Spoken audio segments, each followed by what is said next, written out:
అష్టాంగ రాజయోగం రచించినది బ్రహ్మర్షి పితామహ పత్రిజీ. పఠనం చేస్తున్నది పద్మజ. మొదటి భాగం. యోగం. యోగం అంటే కలయిక. యుంజతే ఇతి యోగః అన్నారు. ఒక దానిని మరొకటి ఏదైనా కలిస్తే అది యోగం. జీవితాంతం కలిసి ఉంటే దాంపత్య యోగం అన్నారు. దానినే సంసార యోగమని కూడా అన్నారు. ఆడామగ కలిస్తే సెక్స్ యోగం అన్నారు. యోగం అనేది సుఖానికి దారి, తద్విరుద్ధమైన వియోగమే దుఃఖానికి దారి. కనుక యోగం అన్నది సుఖానికి దారి అని తెలుసుకోవాలి. యోగం లేకపోతే అక్కడ మిగిలేది వియోగం, అంటే దుఃఖానికి దారి. యోగంలో చాలా రకాల యోగాలు ఉన్నాయి. ఉదాహరణకు హఠయోగం తీసుకుందాం. హఠయోగం. హఠయోగం అంటే మన భౌతిక శరీరంతో మనం ఏకమై ఉండడం.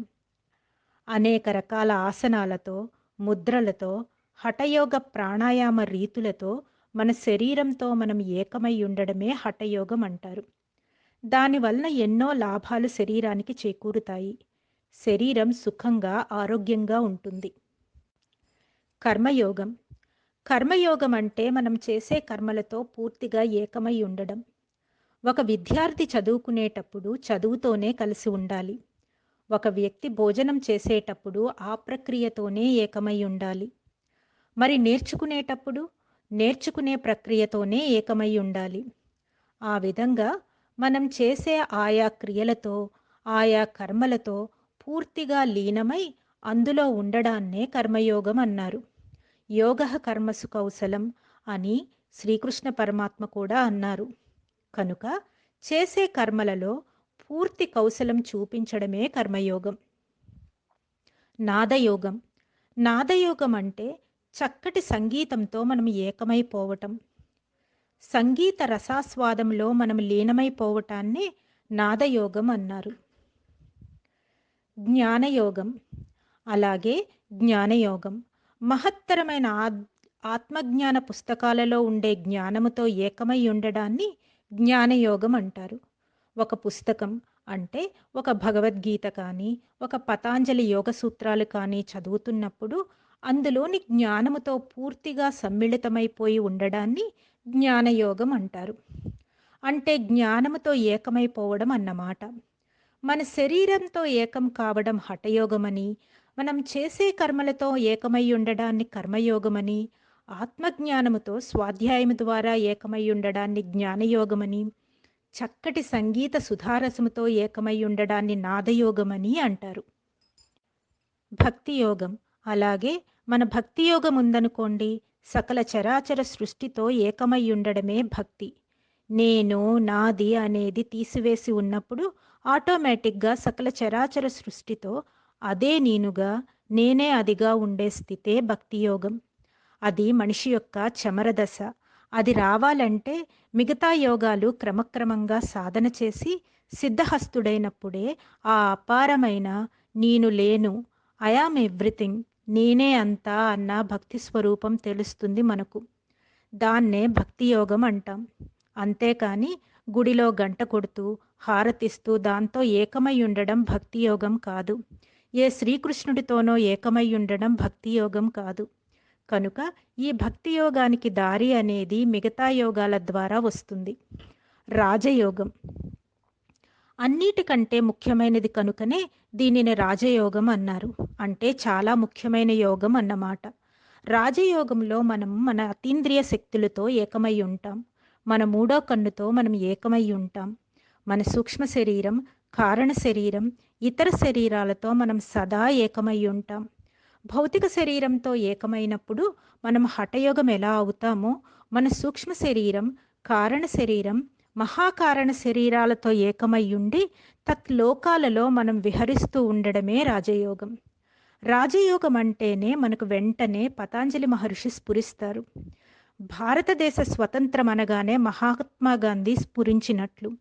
ధ్యానము, రాజయోగము అంటే మనకు కేవలం ఒక్క పతాంజలి మహర్షి మాత్రమే స్ఫురిస్తారు. కనుక ధ్యానము, పతాంజలి ఏకమయ్యారు. మహాత్మా గాంధీ, భారతదేశం ఏకమైనట్లు. 8 అంగాలు.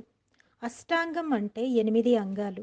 మీరు ఏ పుస్తకాన్ని చూసుకున్నా కూడాను ఈ 8 అంగాలు వరుసగా యమం, నియమం, ఆసనం, ప్రాణాయామం, ప్రత్యాహారం, ధారణ, ధ్యానం, సమాధిగా వివరించబడుతూ ఉంటాయి. అయితే నేను మట్టుక కొత్త పంథా తొక్కుతాను. ఎందుకంటే ఇంతవరకు చెప్పబడినది అదే సరి అయినది అని నాకు తెలుసు కనుక.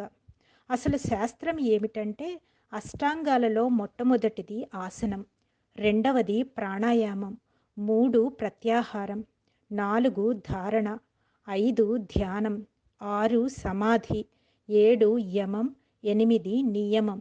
మనం ఈ విధంగా చూసుకుంటే అష్టాంగ యోగ విధానం చాలా చక్కగా ఉంటుంది. గుణం ప్రధానం కాదు. అష్టాంగ పతాంజలి యోగంలో మొట్టమొదటిది ఆసనం. మనిషి ఏ స్థితిలో ఉన్నా సరే, ఎలాంటి హీనచరిత్ర ఉన్నా సరే వెంటనే రాజయోగానికి ఉపక్రమించాలి. అంతేకాని మన దగ్గర దుర్గుణాలు ఉంటే మనం ధ్యానం చేయకూడదు, రాజయోగం చేయకూడదు అనేది చాలా హాస్యాస్పద విషయం. మన దగ్గర సుగుణాలు ఉంటే రాజయోగమే అవసరం. రోగి అయినప్పుడే డాక్టర్ కానీ ఔషధం కానీ అవసరం. రోగి కానివాడికి డాక్టర్ అవసరం లేదు, ఔషధం అవసరం లేదు. దుర్గుణాలు ఉన్నవాడే రాజయోగం మొదలుపెట్టాలి. యమ నియమాల్లో సిద్ధహస్తుడైన వాడికి రాజయోగం అవసరం. ధ్యానయోగంలో సిద్ధహస్తుడైన వాడికి యమనియమాలు సహజంగానే సంక్రమిస్తాయి. ఆసనం కనుక మొట్టమొదట్లో మనం చేపట్టవలసింది ఆసనం. ఈ ఆసనానికి పతాంజలి వారు ఏమి చెప్తున్నారంటే స్థిర సుఖాసనం అన్నారు. స్థిర సుఖాసనం అంటే ఏ ఆసనమైనా తీసుకోవచ్చు. అయితే అది చక్కగా స్థిరంగా ఉండాలి. అది చాలా సుఖంగా ఉండాలి. కాసేపైనా, అర్ధగంట, గంట, 2 గంటల సేపైనా చక్కగా కూర్చోగలిగి ఉండాలి. ఈ ఆసన సిద్ధి అనేది వెంటనే రాదు చాలామందికి. మెల్లమెల్లగా వస్తుంది. సాధన చెయ్యాలి. కనీసం 3 గంటలైనా ఏమాత్రం కదలకుండా ఏదో ఒక ఆసనంలో ఉండగలిగితే ఆసన జయం లభిస్తుందంటారు. ప్రాణాయామం తరువాత రెండవది ప్రాణాయామం. కూర్చున్న తర్వాత ఏం చేయాలి? చక్కగా 2 చేతులు కలిపి అంటే వ్రేళ్లల్లో వ్రేళ్లు పెట్టుకోవాలి. కళ్ళు 2 మూసుకోవాలి. ప్రాణాయామం అంటే శ్వాస మీద ధ్యాస. శ్వాస అనేది ఎనర్జీ యొక్క భౌతిక రూపం. ప్రాణం అంటే శక్తి. కనుక శ్వాస, ప్రాణం ఈ రెండూ ఒక్కటే. శ్వాస మీద ధ్యాస పెట్టడమే ప్రాణాయామం. ప్రాణాయామం అనేసరికి చాలామందికి మన శ్వాసను కంట్రోల్ చేయాలి, బిగబట్టాలి అనే అపోహ ఉంటుంది. ఇది కేవలం హఠయోగ ప్రయోగంలో మాత్రమే సరి అయినది. రాజయోగ ప్రక్రియలో మాత్రం ఇందులో కంట్రోల్ ఏమీ లేదు. శ్వాస మీద ధ్యాస పెట్టడం అంటే మన పూర్తి ఏకాగ్రతను శ్వాస మీద పెట్టడం. ఏ ఇతర ఆలోచనలు లేకుండా దేవుడి గురించి కానీ, గురువు గురించి కానీ, విగ్రహ రూపం గురించి కానీ, మన ప్రపంచ సమస్యల గురించి కానీ, దేని గురించి కూడాను ఆ సమయంలో మనం ఆలోచించకుండా మన పూర్తి ఏకాగ్రతను శ్వాస మీద పెట్టాలి. దీన్ని సుఖమయ ప్రాణాయామం అంటారు. ఇందులో కుంభకం అనేది ఉండదు. కేవలం రేచక పూరకం మాత్రమే ఉంటాయి. ఈ సుఖమయ ప్రాణాయామాన్నే గౌతమ బుద్ధుడు ఆనాపానాసతి అన్నారు. ఆనా అంటే ఉచ్ఛ్వాస, అపాన అంటే నిశ్వాస, సతి అంటే కూడుకుని ఉండడం. కనుక సుఖమయ ప్రాణాయామం అన్నా, ఆనాపాన సతి అన్నా రెండూ ఒక్కటే. చక్కగా శ్వాస మీద ధ్యాస ఉంచడం ఇది రెండవది. ప్రత్యాహారం ఇకపోతే మూడవది ప్రత్యాహారం. ప్రత్యాహారం అంటే ప్రతి ప్లస్ ఆహారం. ప్రతి అంటే ఆపోజిట్ అంటే వేరే అన్నమాట. బయటికి పోయే ఇంద్రియాలను మళ్ళీ లోపలికి మళ్లించడమే ప్రత్యాహారం అంటే. మన జ్ఞానేంద్రియాలతో మనం ప్రాపంచిక విషయాల నుంచి ఆహారం అంటే జ్ఞాన సంకేతాలను గ్రహిస్తున్నాం. వీటిని లోపలికి ప్రసరించి అంతర్విషయాల నుంచి, అంతర్ప్రపంచం నుంచి జ్ఞాన సంకేతాలను గ్రహించడమే ప్రత్యాహారం అంటే. ఎప్పుడైతే మనిషి చక్కగా శ్వాస మీద ధ్యాస పెట్టాడో వెంటనే ప్రాపంచిక ఆలోచనలన్నీ పోతాయి. ఈ ప్రాపంచిక ఆలోచనలన్నీ పోయినప్పుడు, మానసిక నిర్విషయ స్థితి వచ్చినప్పుడు ఇక లోపలి విషయాలు చూడగలుగుతాము. ఇక లోపలి విషయాలు వినగలుగుతాము. దీన్నే ప్రత్యాహారం అంటాం. రకరకాల అనుభవాలు వస్తూ ఉంటాయి. ముఖ్యంగా ఆడవాళ్లకు అనుభవాలు తొందరగా వస్తాయి. మరి మగవాళ్లకు కొంచెం ప్రాపంచికంగా ఎక్కువ దుమ్ము ఉంటుంది కనుక ఎక్కువసేపు శ్వాస మీద ధ్యాస పెట్టాల్సిన అవసరం ఉంటుంది. శ్రద్ధ ఎక్కువైతే ప్రత్యాహార స్థితికి తొందరగా చేరుకుంటాం. ఇది అభ్యాసం చేస్తూ ఉంటే లభిస్తుంది. ధారణ అంతర్విషయాలను చూస్తూ ఉండగా నాలుగో దశలోకి మనం ఎంటర్ అవుతామన్నమాట. దీనినే ధారణ అన్నారు. అంటే ఏకాగ్రత.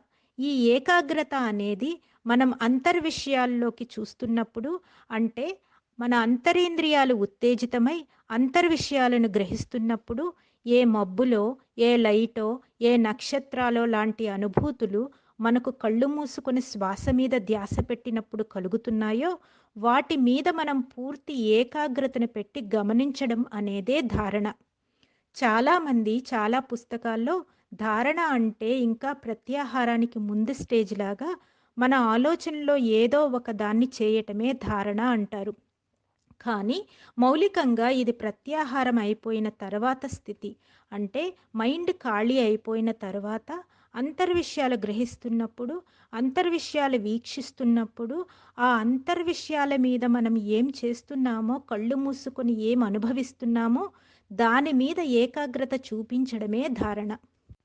ధారణ అంతర్విషయాలను చూస్తూ ఉండగా నాలుగో దశలోకి మనం ఎంటర్ అవుతామన్నమాట. దీనినే ధారణ అన్నారు. అంటే ఏకాగ్రత. ఈ ఏకాగ్రత అనేది మనం అంతర్విషయాల్లోకి చూస్తున్నప్పుడు, అంటే మన అంతరేంద్రియాలు ఉత్తేజితమై అంతర్విషయాలను గ్రహిస్తున్నప్పుడు ఏ మబ్బులో, ఏ లైటో, ఏ నక్షత్రాలో లాంటి అనుభూతులు మనకు కళ్ళు మూసుకొని శ్వాస మీద ధ్యాస పెట్టినప్పుడు కలుగుతున్నాయో వాటి మీద మనం పూర్తి ఏకాగ్రతను పెట్టి గమనించడం అనేదే ధారణ. చాలామంది చాలా పుస్తకాల్లో ధారణ అంటే ఇంకా ప్రత్యాహారానికి ముందు స్టేజ్ లాగా మన ఆలోచనలో ఏదో ఒక దాన్ని చేయటమే ధారణ అంటారు. కానీ మౌలికంగా ఇది ప్రత్యాహారం అయిపోయిన తర్వాత స్థితి.